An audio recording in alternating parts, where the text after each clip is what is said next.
নাস্তিক বলে আপনার সাথে কোনো কথা নাই, আপনার তো সময়ের জ্ঞানই নাই, আপনার সাথে কিসের আলাপ?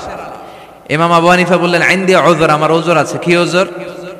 তিনি বললেন আমি যখন ঘর থেকে বেরোই আমার বাড়ির সামনে বিশাল এক নদী পড়ে যায়, আর এই নদী পেরোতে আমার নৌকা ব্যবহার করতে হয়। আজকে এসে দেখি নৌকাও নাই, মাঝিও নাই, কিচ্ছু নাই, কিভাবে পার হবো? হঠাৎ দেখলাম নদীর পাশে বিশাল বড় গাছ, গাছটা হঠাৎ এমনি এমনি দুই টুকরা হয়ে গেল, গাছ থেকে বিশাল কাঠের তক্তা বের হয়ে গেল, তক্তাগুলো অটোমেটিক্যালি জোড়া লেগে নৌকা হয়ে গেল। এই নৌকা মাঝি ছাড়া সা করে আমার সামনে চলে এলো, আমি নৌকায় বিসমিল্লাহ বলে বসে পড়লাম। হঠাৎ নৌকা আমারে টান দিয়ে ওপারে নিয়ে এলো, তারপর আমি আপনার এই ময়দানে ছুটে এসেছি। এই যে গাছ কাটা, তক্তা হওয়া, নৌকা হওয়া, মাঝি ছাড়া চলা, এই প্রসেসিং হতে আমার 2 ঘন্টা সময় লেগেছে। I am extremely sorry for that, আনা আসিফ জিদ্দান, আমি দুঃখিত। নাস্তিক নেতা বলে তোকে ইমাম গাঞ্জা খাইছে। কি খাইছে? তোদের ইমাম মজনুন, জুন্না আলাই, মাথার তার সিরা নিয়ে যা। ইমাম আবু হানিফা বললেন ময়দানে আমারে গালি দিলেন কেন?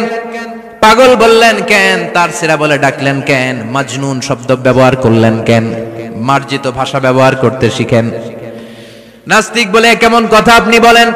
শিক্ষিত মানুষ, দার্শনিক মানুষ, জ্ঞানী মানুষ, ইমাম মানুষ, কোন মানুষ ছাড়া, করাত ছাড়া বিশাল বড় বড় গাছ কাটা যায় নাকি? মিস্ত্রি ছাড়া তক্তা বানানো যায় নাকি? মিস্ত্রি ছাড়া তক্তা জোড়া লাগে এমনি এমনি নৌকা হয় নাকি? মাঝি ছাড়া পানিতে নৌকা চলে নাকি? ইমাম আবু হানিফা বললেন now you're on the right track. এই তো লাইনে আসছেন আপনি, এই লাইনে আনার জন্যই তো এত গল্প, লাইনে আনার জন্যই তো এত স্টোরি আমি মেক করলাম।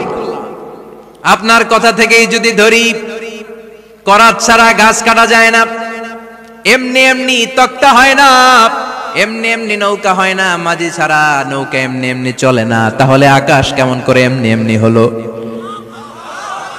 জমিন কেমন করে এমনি এমনি হলো? দ্বীপ প্রহরের জলজলে সূর্যটা কেমন করে কিরণ দিল এমনি এমনি? আল্লাহু আকবার!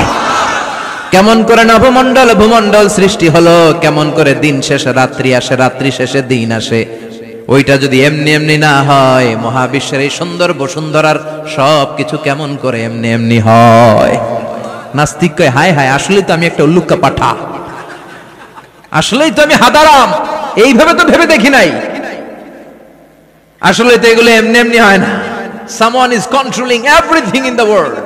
একজন মহা শক্তিধর মহা এমডি আছে, এমডি ম্যানেজিং ডাইরেক্টর, মহা ব্যবস্থাপক, সব ব্যবস্থাপকদের বড় ব্যবস্থাপক। চিৎকার করে বলেন তিনি কে?